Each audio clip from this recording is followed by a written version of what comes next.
เอาเลยครับขอน้องจัดการเลย สวัสดีครับ พวกเรา3คนนักเรียนชั้นประถมศึกษาปีที่6โรงเรียนสารสินวิทยาลัยอำเภอบ้านโป่งจังหวัดราชบุรีพวกผมเป็นตัวแทนจากเยาวชนมาพูดเรื่อง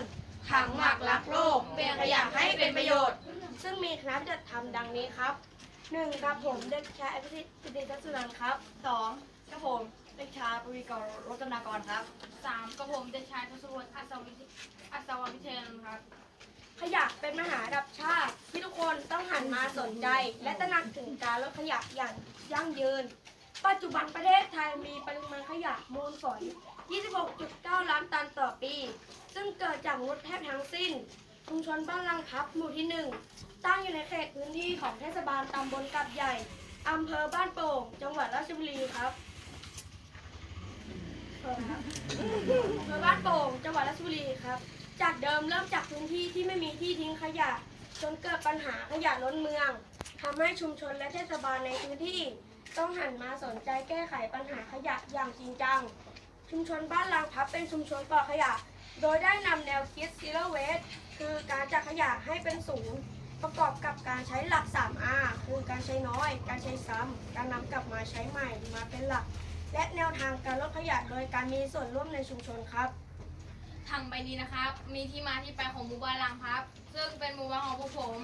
เป็นหมู่บ้านทำการคัดแยกขยะเราก็เลยคัดแยกขยะปัญหาคือการคัดแยกขยะครัวเรือนขยะครัวเรือนเรากินทุกวันทิ้งทุกวันอาหารเจอทุกวันที่เรากินเวลาเทศบาลมาเก็บมันก็จะเหม็นก็จะมีสิ่งน้ำคือขยะพวกเราก็เลยคิดหาวิธีที่จะกำจัดขยะเหล่านี้โดยการมีถังหมักรักโลกครับหลักการแรกผลถังหมักรักโลกเป็นการใช้ประโยชน์จากกลุ่มจุลินทรีย์ที่อาศัยอยู่ภายในดินที่มีอยู่เดิมมาทำหน้าที่ย่อยสลายสารอินทรีย์แต่หากบริเวณใดเป็นดินเสื่อมมีจุลินทรีย์ตามธรรมชาติอยู่น้อย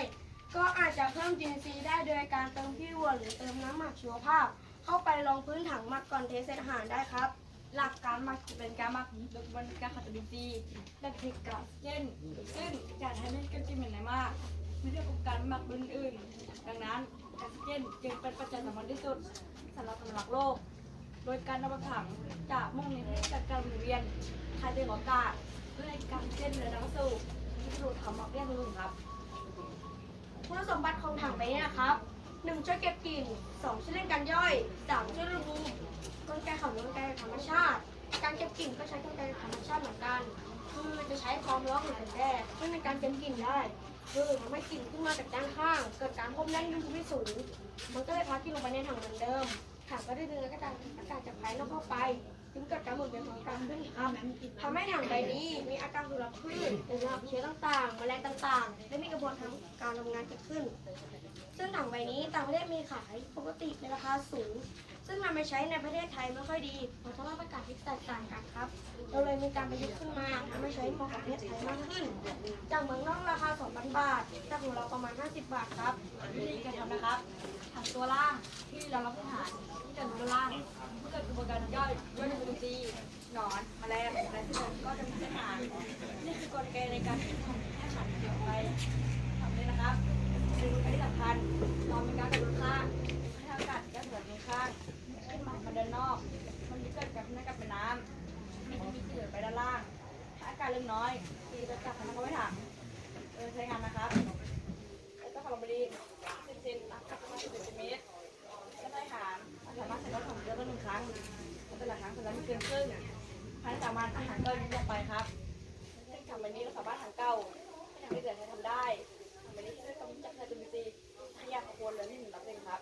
สุดท้ายนี้ซึ่งผลิตชิ้นนี้จะเป็นประโยชน์กับทุกคนไม่มากก็น้อยซึ่งผมหวังว่าหากทุกคนความสำคัญของการกำจัดขยะตั้งแต่ต้นทางเริ่มจากจุดเล็กๆที่บ้านเราเองซึ่งตอนนี้หมู่บ้านของพวกผมได้เริ่มใช้ทุกคนเลยแล้